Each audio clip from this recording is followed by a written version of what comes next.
বাঙালি খানায় সবাইকে স্বাগত জানাই। আপনারা তো অনেকভাবে ফুলকপি আলু দিয়ে ডিম দিয়ে রান্না করেছেন। একবার আমার মতন করে সহজ পদ্ধতিতে আপনিও শিখে নিতে পারবেন ছোট ছোট টিপস সহ। হাঁসের ডিম পছন্দ করে না এই শীতে, হাতে গোনা হয়তো কয়েকজন।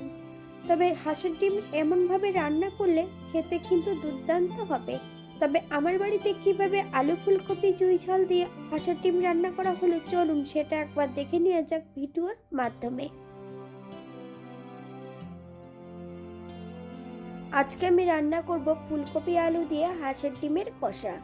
এখানে আমি মিডিয়াম সাইজের একটা ফুলকপি ছোট ছোট টুকরো করে কেটে গরম জলে ভাপিয়ে নিয়েছি।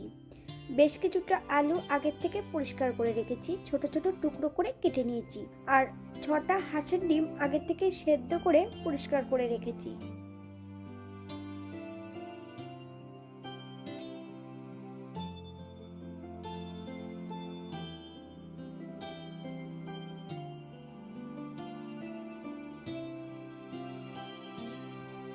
এই পর্যায়ে একটা কড়াইতে বেশ কিছুটা সাদা তেল অ্যাড করব।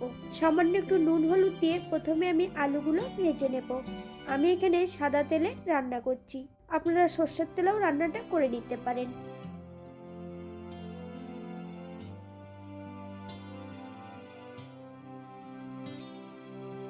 এই পর্যায়ে আলুগুলো তেল থেকে তুলে নেব। আপনারা আপনাদের পছন্দ মতন আলুগুলো ভেজে নিতে পারেন।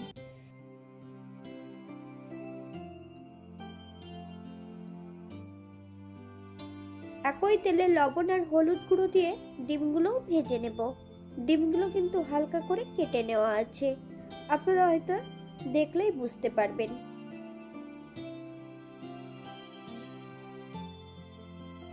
আপনারা একবার স্ক্রিনের দিকে ফলো করবেন।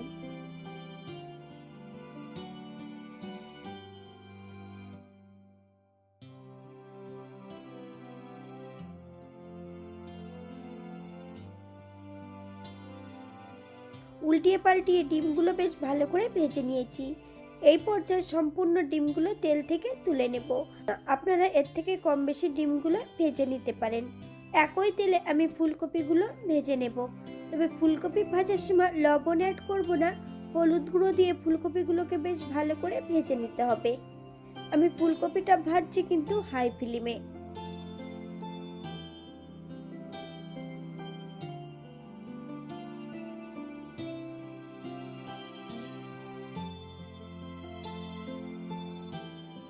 একই তেলে রান্না করব। ফোড়নে রেখেছি সাদা জিরে, একটা তেজপাতা। ফোড়ন থেকে সুগন্ধ বেরোলে মিডিয়াম সাইজের দুটো পেঁয়াজ ছোট ছোট টুকরো করে কেটে নিয়ে অ্যাড করেছি। 7 থেকে 8 কোয়া রসুন।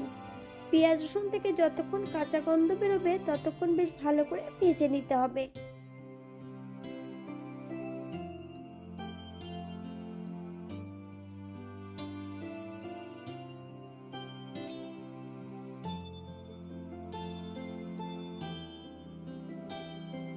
মশলা ভাজার এই পর্যায়ে অ্যাড করব মিডিয়াম সাইজের একটা টমেটো, বেশ ছোট ছোট টুকরো করে কেটে নিয়ে অ্যাড করেছি। হাফ চামচ লবণ।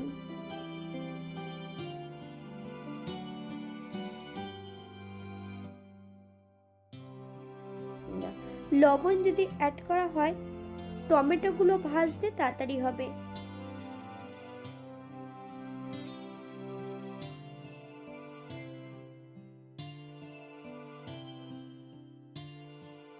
এই পর্যায়ে অ্যাড করব আদা জিরে ধনে শুকনো লঙ্কা একই সঙ্গে বেটে রেখেছি। সম্পূর্ণ বাটা মশলাটা অ্যাড করব। 1 চামচ হলুদ গুঁড়ো, 1 চামচ কাশ্মীরি লঙ্কার গুঁড়ো। মশলাটা বেশ ভালো করে ভেজে নিতে হবে।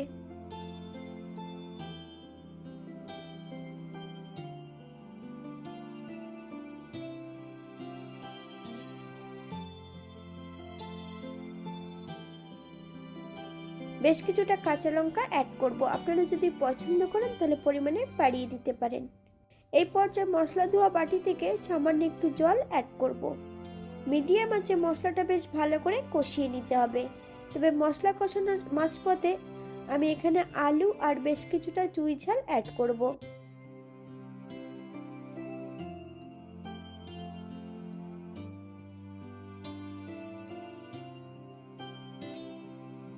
মশলা কষানোর সময় যদি আলুগুলো অ্যাড করা হয় রান্না করার সময় সেদ্ধ হতে কম সময় লাগবে।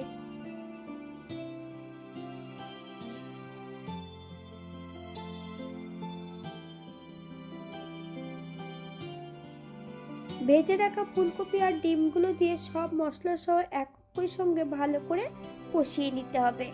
তবে মশলা যত ভালো কষানো হবে তরকারির স্বাদ কিন্তু দ্বিগুণ বেড়ে যাবে।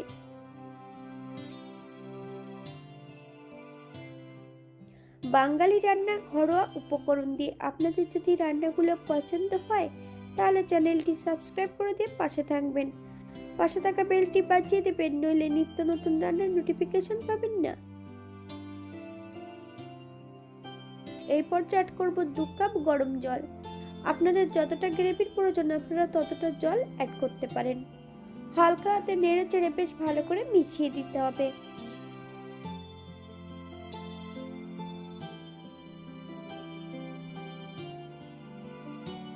7 থেকে 8 মিনিটের মতন মিডিয়াম আঁচে ঢাকা দিয়ে দেব, যাতে আলু ফুলকপিগুলো সেদ্ধ হয়ে যায়। 8 মিনিট পর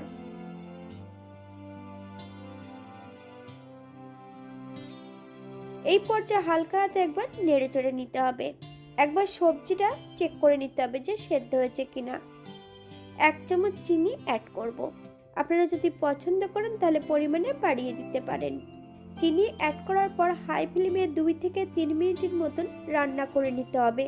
চিনির যে নিজস্ব জলটা সেটা কিন্তু ভালো করে রান্না না করলে চিনির কাঁচা গন্ধটা থেকে যেতে পারে।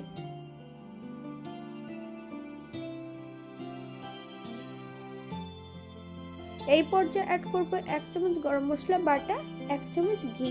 আপনারা যদি পছন্দ করেন তাহলে পরিমাণে বাড়িয়ে দিতে পারেন। গ্যাসের ফ্লেমটা অফ করে দিয়ে 5 মিনিটের জন্য স্ট্যান্ডিং টাইম দেব।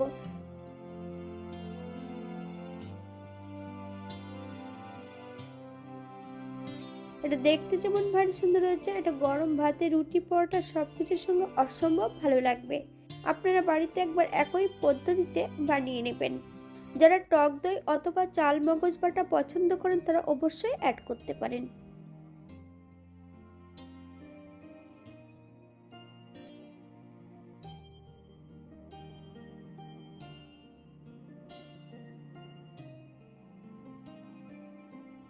আজকের ভিডিওটি এই পর্যন্ত। সবাই সুস্থ থাকবেন, ভালো থাকবেন।